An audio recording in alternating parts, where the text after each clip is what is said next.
dark, but I am on my way to work. It's 5:30 in the morning on day one. So let's get this week started. Yay! Chinook.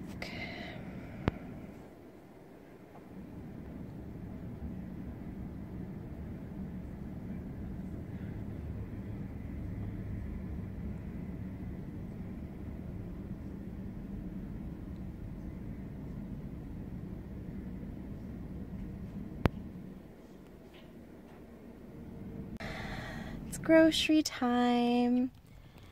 You might not be able to see it. Oh yeah, there you can see. It's so sunny and warm out right now. Finally, we have a little bit of autumn weather, so that's really nice. But I'm not feeling good, so that kind of sucks. I think I might have strep throat or an ear infection, so I am heading to the clinic. But I wanted to give you guys an update because I have finished my first book, day one, and I finished my first book for Spookathon. This is The Murders of Molly Southbourne by Tade Thompson, and I still haven't fully decided how I feel about it. Initially, I gave it 2 stars. Like right after I read it, I was kind of like, it was okay. 2 stars. But it might be a book that I have to think on a little bit and kind of go over it in my mind a bit. But I don't know. In a way, I feel like it would have been better if it was longer and the ideas could have been a little bit more fleshed out. It's only 117 pages, so it's really short. But I think that there could have been a little more detail, a little bit more development of the whole concept, the ideas. Basically, it's about a girl who, every time she bleeds, these new sort of identical Mollys are born. And so like her whole life, even as a child, she was trained, she was homeschooled, she was kept in her farm, like on her farm. Can you tell I'm not feeling well? I'm totally tripping over my words. She was kept on the farm and she was trained to fight. And she was trained to kind of be hypervigilant to these Mollys because it didn't matter. She could cut herself playing. She could have a nosebleed. When she gets her period, every time she bleeds, these Mollys are born. And they're born to be exactly how she is in that moment. So if she scraped her knee when she was 5, that night, a 5-year-old Molly came back. And as she gets older, they also get older. And each one is a little bit different, but in the end, they always try to kill her.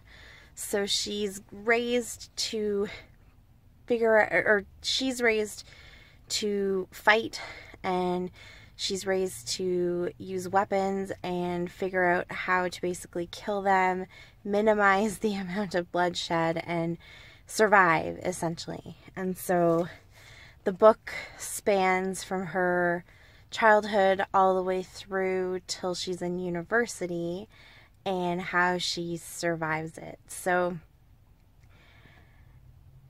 yeah, I wish that it maybe had been a little bit longer. I might have liked it. I might have understood it a bit better if there was more detail.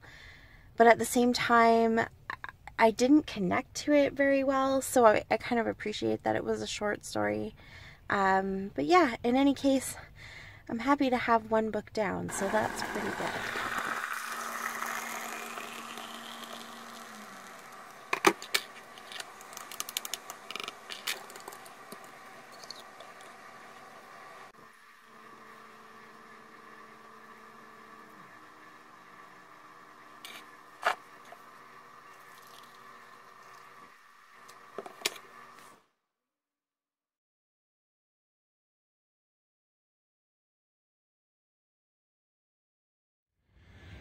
Hello. So it is day 3 of Spookathon, and I didn't do any filming yesterday at all. I'm not feeling very good, and so I didn't film. I just didn't feel like it. But I'm back at work today, and so I'm sitting outside just taking in the nice weather and finishing up my second book here. This is Hellhound by Ken Greenhall, and it's the purple on the cover challenge. It's a really short one, so I was lucky to find that. And I'm about maybe 10 pages from being done, and I don't know how I feel about it. Essentially, Hellhound is kind of a cult classic. There was a movie based on it called Baxter, and it's one of those books that kind of got lost in time, except for those few people who really, really liked it. And then I ended up getting it in one of my Nocturnal Readers boxes. It had been out of print for a long time, and I guess they were able to grab a whole bunch because it was reprinted. And so it's definitely a classic, and it does have a following of people who really like it. But I don't know if I like it. At least I haven't decided yet if I like it. There's just a lot of I don't know, there's a lot of sex. Everything is sexual, everything is about sex, and I don't know if that is a reflection of the time that it was written. It was written in 77. Yeah, it was written in 77, and so I don't know if that is more just a reflection of the time, or if the author was trying to make a point that these sort of homicidal urges of the dog Baxter, that's basically what it's about, is a dog who wants to kill people.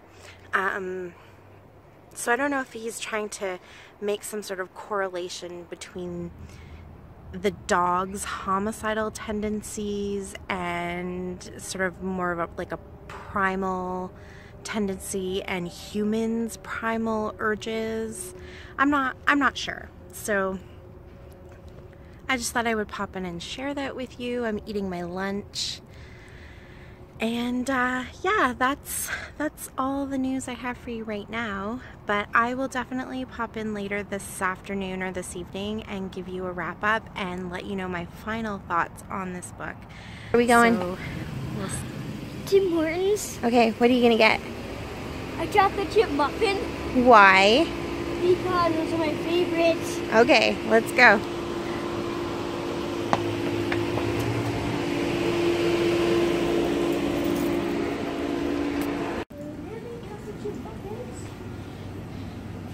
Chocolate chip? Yes. Uh-oh, nope, I don't think they do. You might have to get a donut instead. Is that okay? Will you live? I'm not like the third thing, like the second. Okay. Well, it's the end of day 3, and I'm going to bed. I think hubby's just about done playing. What are you playing right now? World of Warcraft? Yep. He's almost done playing, and the kids are all in bed, so I'm going to go to bed too. Today I finished Hellhound, and I didn't really do any reading after that, but I did listen to The Disappearance at Devil's Rock while I was chauffeuring my children around to dance and things like that. So I'm actually pretty far into that book. I've been listening to it for the last 3 days, and I'm almost done. I think tomorrow I will probably be able to get that one totally done. And that one is fulfilling the challenge of the spooky word on the cover, because obviously devil and disappearance both count as spooky words. So that one is well underway. And I've listened to 6 stories in Toil and Trouble as well. So I'm right on track with that one, and I'll definitely be done by the 22nd because it actually returns on the 22nd. I have it with Hoopla, so I have to be done by then. I guess I can always take it out again, but I would have to wait till November because those are my 2 books that I get with Hoopla, so we'll make sure that we're done that one. I think most of the stories that I've read so far are probably around a 3-star. There might be a couple that I liked a little bit more, but I'd say that they're all kind of averaging to about 3.5 stars. So I'm really enjoying it. And then, of course, I already finished The Murder of Molly Southbourne, and that is my book set in a different time period. I'm just going to say that that one counts because honestly the book has a very ambiguous timeline. I literally couldn't tell you when it's actually set. There's a lot of the book that happens in the past, obviously, but there really isn't a reference that lets you know exactly what year it might be. So it could, I think, take place at any time. There are a few references to maybe the fact that it might take place a little bit into our future, because a couple of the characters make reference to really low birth rates and how that's a reality right now, and it sounds from the way that they're talking that it's beyond what we currently have, which would be considered low birth rates in North America anyways, and it talks about how it's plaguing even third world countries and things like that. So I think the book might span our present timeline. I don't know, but I'm just gonna make it count. So there's that challenge. Hellhound is the purple on the cover, and tomorrow I will pick up a thriller and see how that goes. So I think I'm doing pretty good, but I am beat and I am still not feeling very well, so I'm going to bed.